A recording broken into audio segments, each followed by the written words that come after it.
Y ahora, estas son las noticias más importantes hasta el momento.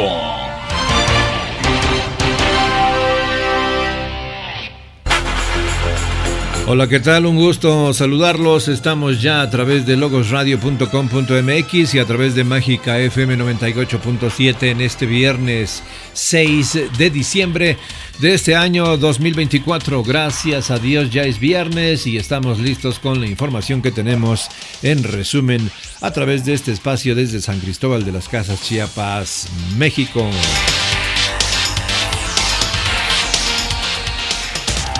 Se sintió muy feo el sismo de California. Pasó en un lugar donde coinciden 13 placas tectónicas. Se llama el Triple Empalme de Mendocino. Y el Servicio Geológico de Estados Unidos explica que allí ocurren muchos movimientos telúricos debido a esa confluencia. Residentes del norte de California, como Tiburcio López, relatan cómo vivieron este sismo con esta magnitud de 7.0. Noticias Telemundo tiene la información. Fuertemente fue sacudida la costa del condado de Humboldt al norte de California por un terremoto de magnitud 7.0 que se registró este jueves, a eso de las 10:44 de la mañana hora local. El área de Petrolia fue el epicentro, según el Servicio Geológico de Estados Unidos. Esta área es conocido como el Mendocino Triple Junction. Es donde tres placas tectónicas se tocan y en este área hay muchos terremotos. Tiburcio reside a unas 56 millas del epicentro. Se sintió muy feo, o sea, de primero no sé uno qué era y después ya se sintió, y al sentirlo llegaron las alertas en el teléfono. Imágenes del temblor se hicieron virales en internet. Este video en Sacramento muestra cómo el movimiento telúrico provocó olas en esta alberca. En este supermercado, las básculas, lámparas y letreros se mecían de un lado a otro.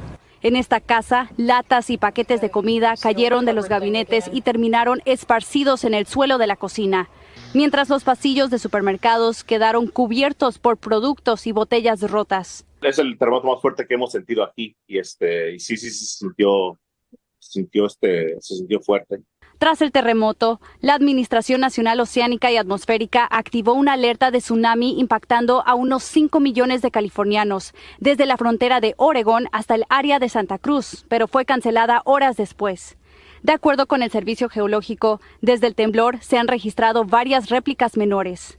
Informe desde Beirut. El líder de Hezbollah, Naim Qassem, se pronuncia sobre el alto al fuego con Israel en Líbano. El frágil cese al fuego alcanzado entre Israel y Hezbollah hace una semana ha sido repetidamente violado. Israel lanzó granadas aturdidoras contra un edificio residencial en la localidad sureña de Aitarón, según informó la Agencia Nacional de Noticias del Líbano, causando varios heridos y daños materiales. En un discurso televisivo, el líder del Hezbollah, Naim Qassem, destacó que el acuerdo no introduce novedades y solo reafirma la resolución 1701 de la ONU, que puso fin a la guerra de 2006. Informa desde Beirut Etel Bonet a través de France 24 en español. El secretario general de Hezbollah, Naim Qassem, ha pronunciado esta tarde un discurso para abordar la postura del grupo frente al reciente acuerdo de alto el fuego en el Líbano. Este acuerdo, destacó Qassem, establece un entendimiento interno entre el ejército libanés y la resistencia, excluyendo cualquier intervención israelí en el proceso. Reafirmó que el alto el fuego es el mecanismo para implementar la resolución 1701 del Consejo de la ONU, subrayando que su aplicación se limita al área del sur del río Litani hasta la frontera.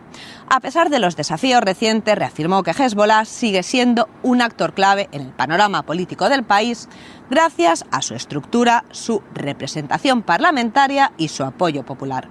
Qassem también dedicó parte de su discurso a los desplazados por el conflicto, agradeciendo a quienes los han acogido y anunciando subsidios de entre $12.000 y $14.000 para cubrir un año de alquiler y restaurar sus hogares.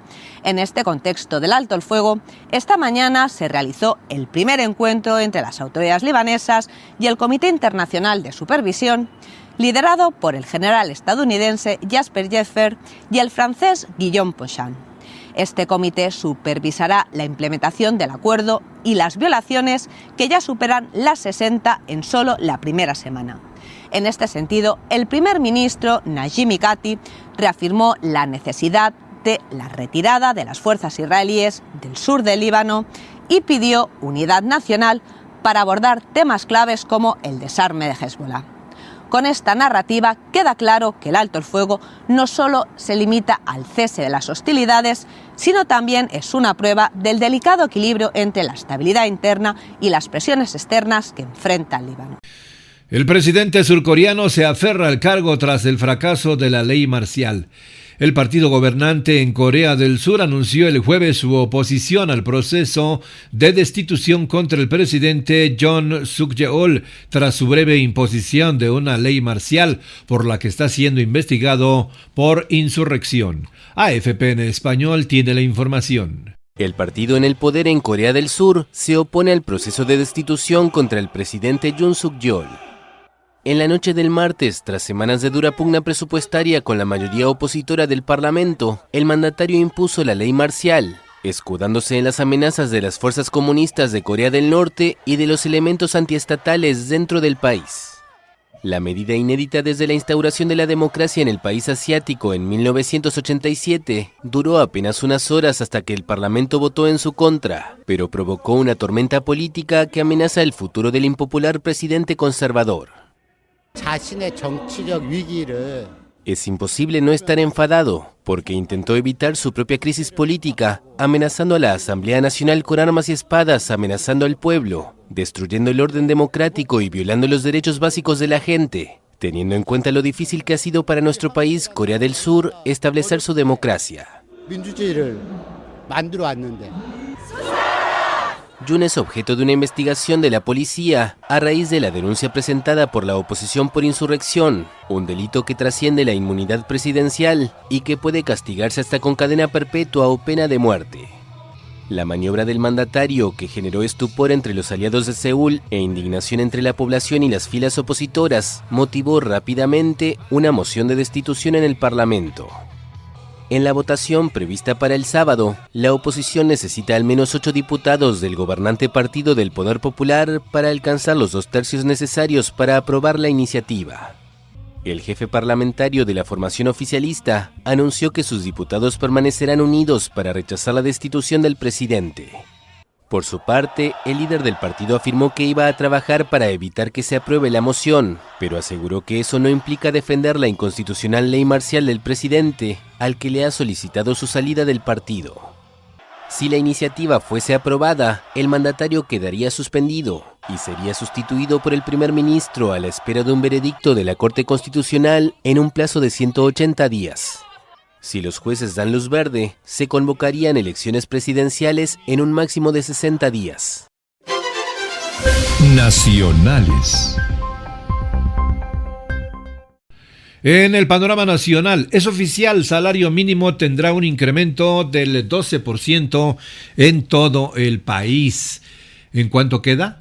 En 2025 el salario mínimo aumentará 12%, según anunció la presidenta Claudia Sheinbaum, con lo que pasará a 278.80 pesos en el país y 419.88 para los trabajadores en la zona fronteriza. Uno TV tiene la información. El salario mínimo crecerá 12% en México a partir del 1 de enero de 2025. El secretario del Trabajo, Marat Bolaños, dijo en la mañanera de Palacio Nacional que el aumento es el resultado de un acuerdo unánime con trabajadores y empresarios.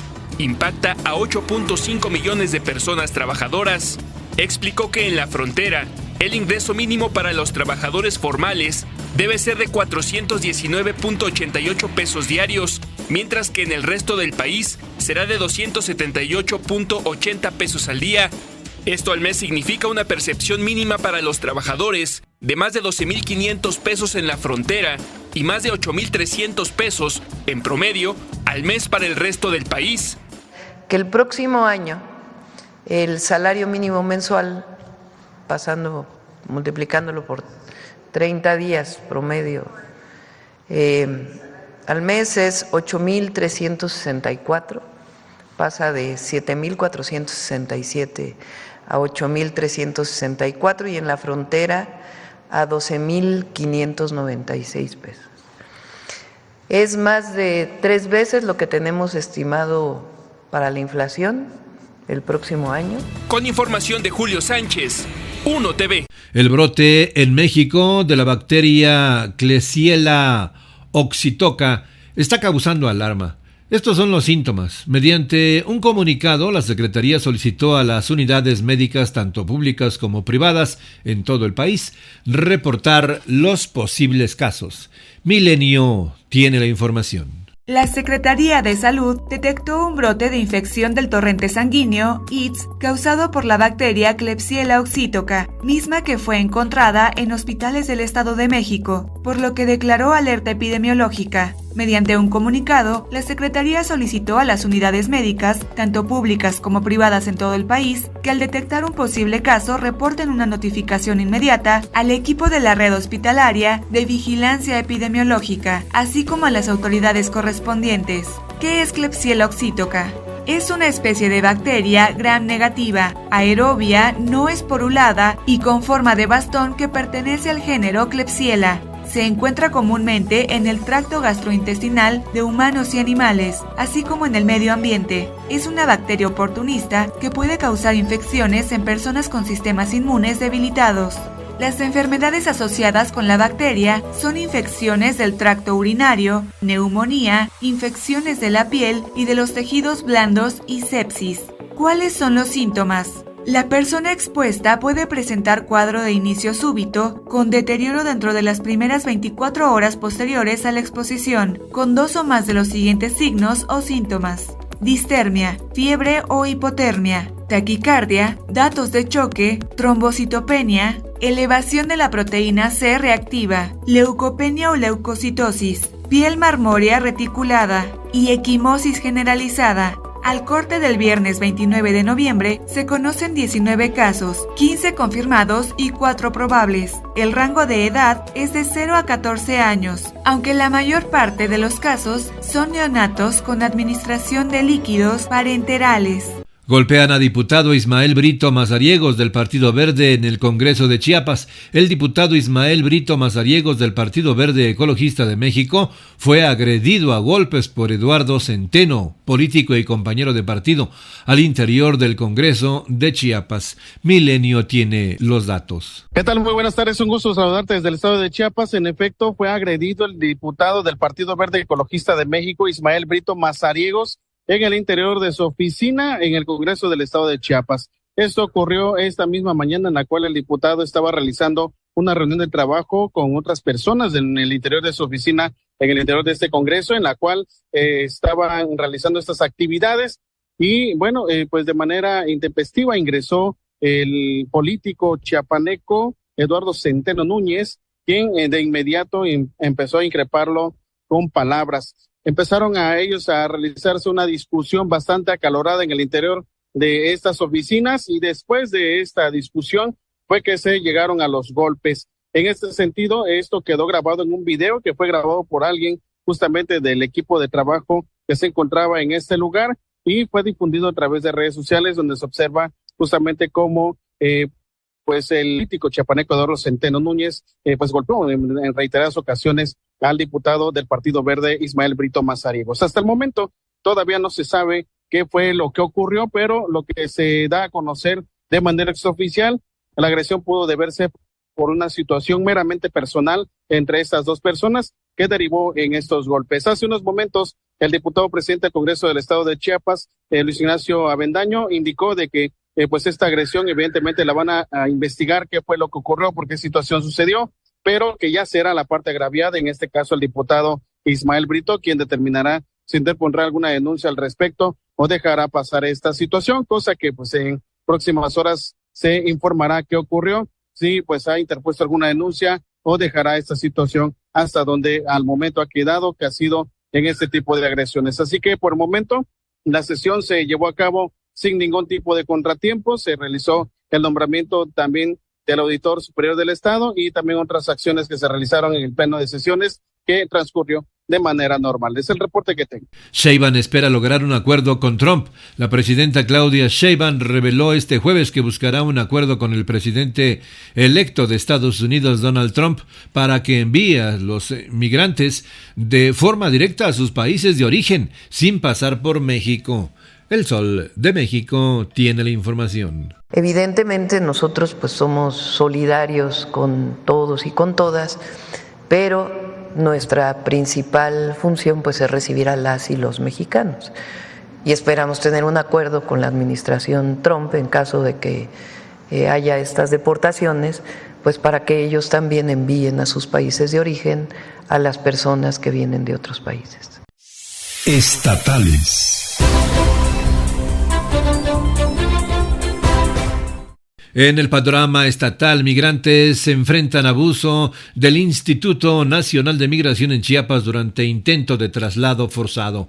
Agentes del Instituto Nacional de Migración intentaron forzar a migrantes, incluyendo familias, a trasladarse a Tuxtla Gutiérrez en Chiapas. Sin embargo, los migrantes se resistieron y lograron evitar el desalojo.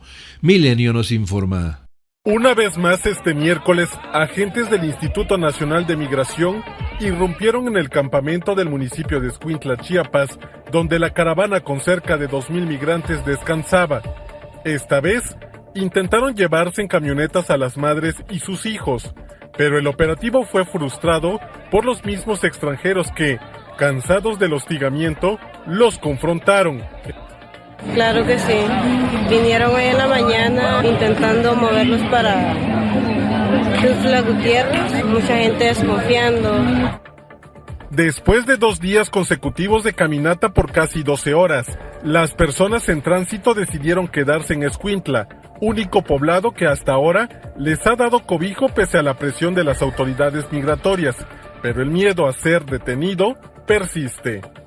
El caminar ha sido bastante porque todos estamos agotados, cansados.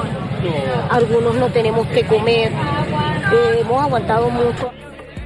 Hasta ahora, los migrantes han recorrido casi 80 kilómetros desde Tapachula, un recorrido en que ha padecido el constante hostigamiento y acoso del INAMI. Querían darnos un albergue, sin embargo, eso parecía más una jaula. Pero ya habían 3 combis de migración cerca, entonces todos nos alertamos. Pese a que la travesía es por la carretera más peligrosa de Chiapas, los extranjeros le temen más a las autoridades que a los criminales que también los acechan. Yo te digo que en verdad creo que migración, porque por ver el cartel todavía no hemos visto. No nos ha perjudicado en nada. Pero migración, cónchale, nos quiere trancar el paso. Desde Chiapas, para Milenio Noticias, Jonathan González. Inicia investigaciones por quema de vehículos en el tramo carretero Ocosingo-San Cristóbal. Inició las investigaciones correspondientes por la quema de vehículos realizados el día de ayer en el tramo carretero Ocosingo-San Cristóbal, en donde la organización del FNLS mantenía un bloqueo total en la carretera. Canal 13 Chiapas nos informa. ¿Qué cree? De nueva cuenta, esta organización conocida como la FNLS llevó a cabo bloqueos carreteros el día de hoy con la intención de botear, como sucedió, se acuerda, en el tramo de Acala y Chiapa de Corzo, que dejó un saldo de 2 muertos, padre e hijo. Bueno, pues ahora incendiaron unidades. Esto ocurrió en el tramo carretero del municipio de Ocosingo, Auchuc, a la altura de la localidad conocido como Río Florido. Esto ante el enojo, dicen, de la agresión de 3 de sus compañeros en la cabecera municipal del municipio de Altamirano por parte de una organización contraria, y ante ello, por el enojo supuestamente, llevaron a cabo de la retención de estos camiones, le prendieron fuego y por supuesto que bloquearon por completo esta vialidad. Sin embargo, la Fiscalía General horas después emitió un comunicado de prensa donde dio a conocer que han iniciado con las investigaciones correspondientes contra quien o quienes resulten responsables de la quema de vehículos en este tramo carretero. Esto, repetimos, en la zona de Ocosingo. Y por otra parte, llevan 3 días de enfrentamiento en Panteló, Chiapas. ADN 40 México tiene la información. Crece la tensión en el municipio de Panteló, en los Altos de Chiapas. Se han registrado enfrentamientos entre el grupo El Machete y el grupo de los Herrera. Son dos grupos contrarios que se disputan prácticamente el poder político del municipio. Los Herrera es un grupo presuntamente delincuencial a quienes vinculan de estar relacionados con el crimen organizado. Esta situación deriva del nombramiento de un consejo municipal por parte de la legislatura anterior del Congreso local, que designó a este Consejo Municipal para que gobierne del 2024 al 2027. Sin embargo, al Machete y a al menos 65 comunidades pues no les pareció este nombramiento, por lo que pues han estado manifestándose desde el mes de octubre para que se les tome en cuenta en el nombramiento de un nuevo Consejo Municipal. Señalan que el actual Consejo estaría ligado también al grupo de los Herrera. Durante las últimas horas se han reportado estas balaceras que han causado temor en la población. Las autoridades no han podido entrar de lleno a la zona para poner orden, y el martes por la noche pues prácticamente el Machete ya tomó el control de la presidencia municipal. Señalan que no van a dejar gobernar a este consejo municipal. Por lo pronto la tensión sigue latente, a pesar de que al menos esta mañana ya no se han reportado más enfrentamientos, pero hay una tensa calma ahí en el municipio de Panteló y las siguientes horas son cruciales. Recordemos que Panteló es un municipio donde se tuvieron que cancelar las elecciones en 2 ocasiones precisamente por esta situación de violencia que se vive en ese municipio Tzotzil de los Altos de Chiapas. Vamos a estar pendientes de lo que ocurre en las próximas horas. Por lo pronto, este reporte. Locales.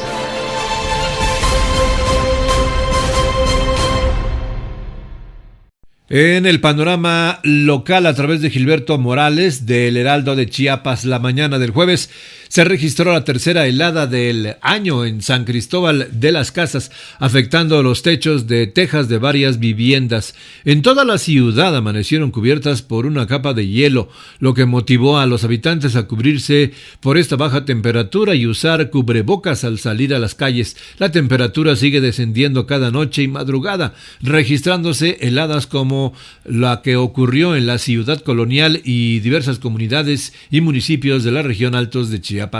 En toda la ciudad, donde se encuentran los manantiales de María Eugenia, el agua artificial y la Quist, se observó una capa de hielo extendida por varias hectáreas. Los habitantes reportaron que el frío comenzó a sentirse desde la noche del miércoles y al amanecer del jueves la zona también amaneció con capas de hielo acumuladas durante la madrugada, cubriendo tejados y áreas cercanas. Los sancristobalenses disfrutaron de esta tercera helada, especialmente en la periferia de la ciudad. Así las cosas con el frío, con las bajas temperaturas en este mes decembrino aquí en San Cristóbal de las Casas, en el sureste de México, y va a seguir descendiendo la temperatura. Bueno, vamos a continuar. Le deseamos un excelente fin de semana para usted y para toda su familia, porque ya es viernes. Que se la pase bien. Gracias por estar con nosotros a través de Logos Radio y Mágica FM. Ahora usted está bien informado. Espere nuestro próximo corte informativo.